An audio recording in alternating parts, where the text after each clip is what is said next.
अब यहाँ थोड़ा सा कंसेप्ट क्लियर करना आवश्यक होगा कि रजगुण ब्रह्मा है। अब यहाँ ये कंसेप्ट करना क्लियर करना अति अनिवार्य बन जाता है कि रजगुण ब्रह्मा जी, सतगुण विष्णु जी, तमगुण शिव जी हैं। अब तीनों गुण रूप शाखाएं, ये तीनों गुण रूप शाखाएं इसमें स्पष्ट लिखा है। तो तीन रजगुण ब्रह्मा है, सतगुण विष्णु, तमगुण शिव जी।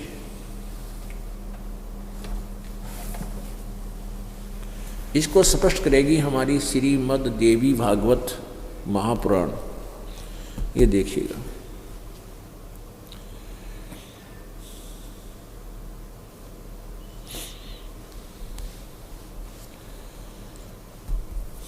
हिंदी टीका सहित श्रीमद् देवी भागवत हिंदी टीका सहित भाग 1। ये कहाँ से प्रकाशित है, ये देखिएगा। अथ देवी भागवतम स भाष्टिकम स मात्यम। इसके प्रकाशक हैं खेमराज श्री कृष्ण दास प्रकाशन, मुंबई।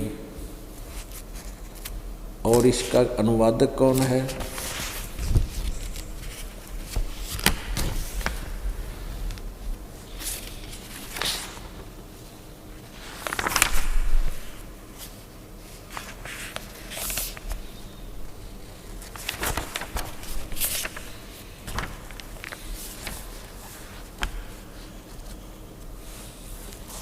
इसका हम तीसरा स्कंद देखते हैं। ये है अथ श्री देवी भागवते भाषा टीका युक्ते तृतीय स्कंद है प्रारंभते।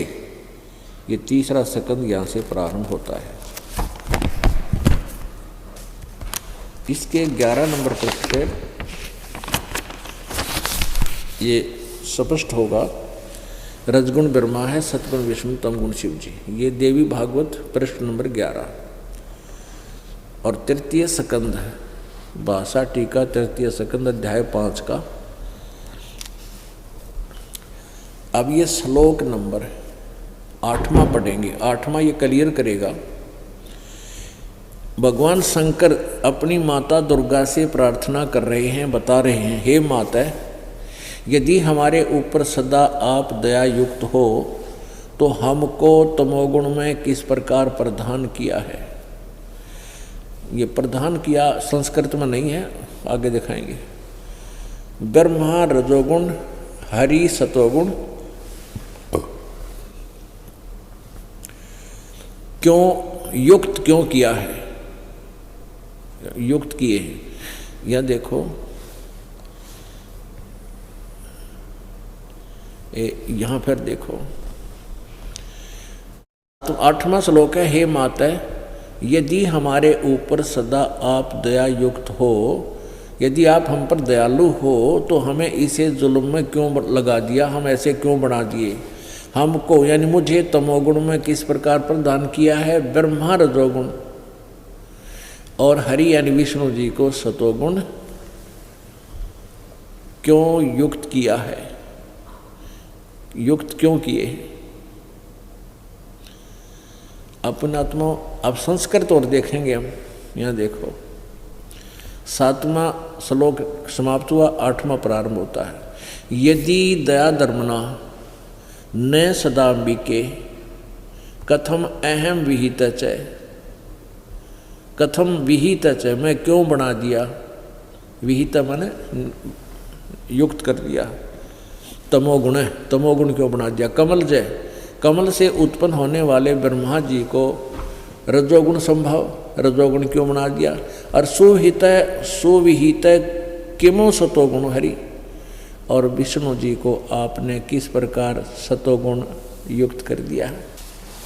अब ये तो संस्कृत सहित श्रीमद् देवी भागवत आपने आपके रूबरू हुआ। अब ये केवल हिंदी टीका, इसमें देखिएगा, श्रीमद् देवी भागवत सचित्र मोटा टाइप केवल हिंदी, गीता प्रेस गोरखपुर से प्रकाशित। इसके कौन है संपादक? संपादक हनुमान प्रसाद पोदार, चिमनलाल गोस्वामी। प्रकाशक कौन है इसके? प्रकाशक में मुद्रक हैं गीता प्रेस गोरखपुर, गोविंद धुन कार्यालय कोलकाता का संस्थान। इसके 123 पृष्ठ पे, तीसरा स्कंद 123 पृष्ठ, यहाँ पर ये देखिएगा, विष्णु भगवान अपनी माता दुर्गा की स्तुति करते हुए बताते हैं, तुम शुद्ध स्वरूपा हो, यह सारा संसार तुम्ही से उद्भासित हो रहा है। मैं ब्रह्मा और शंकर हम सभी तुम्हारी कृपा से विद्यमान हैं। हमारा आविर्भाव माने जन्म और तिरोभाव माने मृत्यु हुआ करता है। हमारा तो जन्म और मृत्यु हुआ करता है, केवल तुम ही नित्य हो। नित्य माने सदा रहने वाली, जगत जननी हो, प्रकृति और सनातनी देवी हो। अब यहाँ याद रखना कि दुर्गा को प्रकृति भी कहते हैं।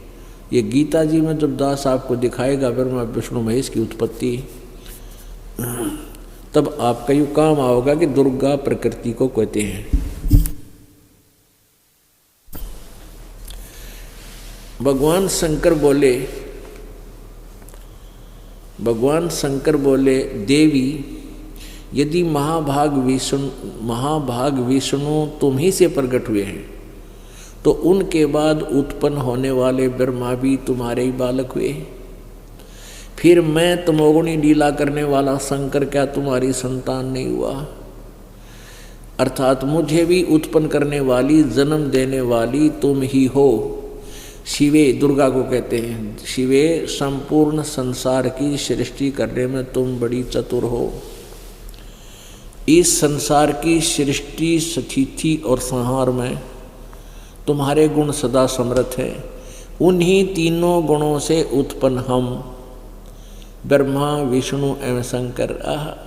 रजगुण ब्रह्मा इति सिद्धम, तीनों गुणों से उत्पन्न रजगुण ब्रह्मा जी, सतगुण विष्णु जी, तमगुण शिव जी नियमानुसार कार्य में तत्पर रहते हैं। पुण्यात्माओं,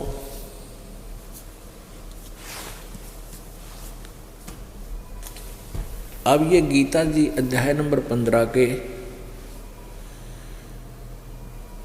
श्लोक नंबर 1 से लेकर 4 तक और 16 और 17 आप आसानी से समझ सकोगे।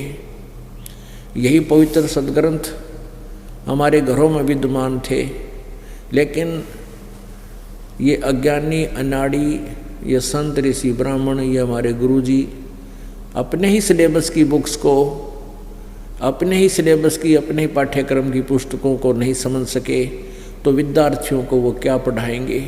इसलिए इन्होंने हमें दंत कथा लोकवेद सुना के और मिसगाइड रखा, हमें भ्रमित रखा, और उसका दुष्परिणाम ये निकला कि हमारे पूर्वज शास्त्र विधि त्याग कर मनमानी पूजाएं करके उनका जीवन व्यर्थ हुआ। गीता जी अध्याय नंबर 16 के श्लोक नंबर 23 के अनुसार। और फिर वो भूत बन गए, कोई पितर बन गया, किधर धक्के खाते अंडे, कोई पशु बना, कोई पक्षी बन गया। फिर ये नकली ब्राह्मण गुरु और ये मंडलेश्वर ऋषि महर्षि नकली, फिर ये श्राद्ध निकलवाने लाएंगे। अपने पेट भरने के धंधे को ही इन्होंने मुख्य महत्व दिया और हमें परमात्मा से कोसों दूर रखा। अब वो समय आ गया है कि हम खुद संभलेंगे, हम सदग्रंथों को रूबरू होंगे।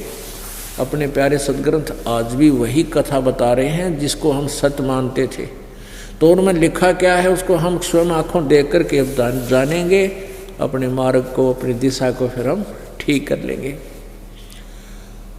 तो अब आपको ये समझ में आ गया कि रजगुण ब्रह्मा जी, सतगुण विष्णु जी, तमगुण शिव जी। अब इस पवित्र सदग्रंथ श्रीमद् भगवत गीता जी को हम पढ़ेंगे, बहुत आसानी से समझ में आ जाएगा इसमें गीता जी अध्याय नंबर 15 के श्लोक नंबर 1, 2, 3 और 4 में ये कंसेप्ट क्लियर कर दिया है कि ऊपर को जड़, ऊपर को तो परम आदि पुरुष परमेश्वर, आदि पुरुष यानी सबसे पहले वाला भगवान, सबका आदि, सबका प्रथम प्रभु परमेश्वर कहो उसे, आदि पुरुष परमेश्वर तो वो जड़ है, वो मूल है जो सतलोक, ऊपर सतलोक में रहता है। और केवल गीता में इतना ही बताया, तीनों गुण रूपी शाखा है। अधः नीचे को शाखा है, बस बीच का कुछ उसने भी जिक्र नहीं किया।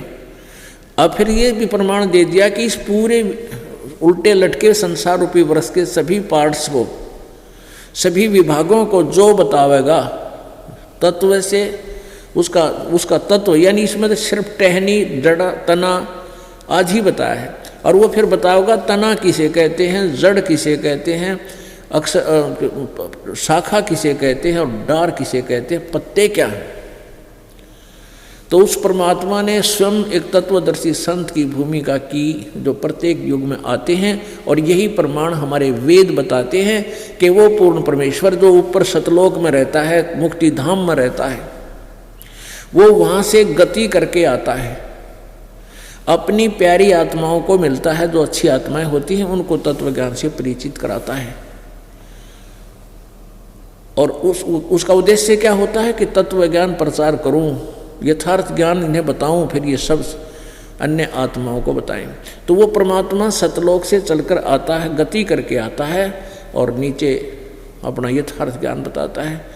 तो उस समय उसको संत कवि कहने लग जाते हैं, लेकिन वो होता है परमात्मा, क्योंकि वो अपना ज्ञान लोकोक्तियों के माध्यम से, दोहावलियों के माध्यम से, शब्दावलियों के माध्यम से, श्लोकों के माध्यम से बोलता है, चौपाइयों के माध्यम से बोलता है, वो पद्य भाग में बोलता है, जिस कारण से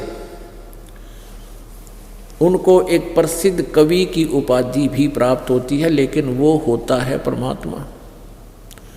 ऋग्वेद मंडल नंबर 9 सूक्त नंबर 96 मंत्र नंबर 16 से लेकर 20 तक, 16 से लेकर 20 तक ये क्लियर किया है कि वो परमात्मा कबीर है। वो कबीर देव अपनी कबीर वाणी के माध्यम से लोकोक्तियों, अपने कबीर वाणी का में लोकोक्तियों के माध्यम से, शब्दावलियों के माध्यम से ज्ञान प्रचार करता है। उनके द्वारा जिस कारण से वो एक प्रसिद्ध कवि की उपाधि प्राप्त करता है, और वो तीसरे मुक्ति धाम में रहता है,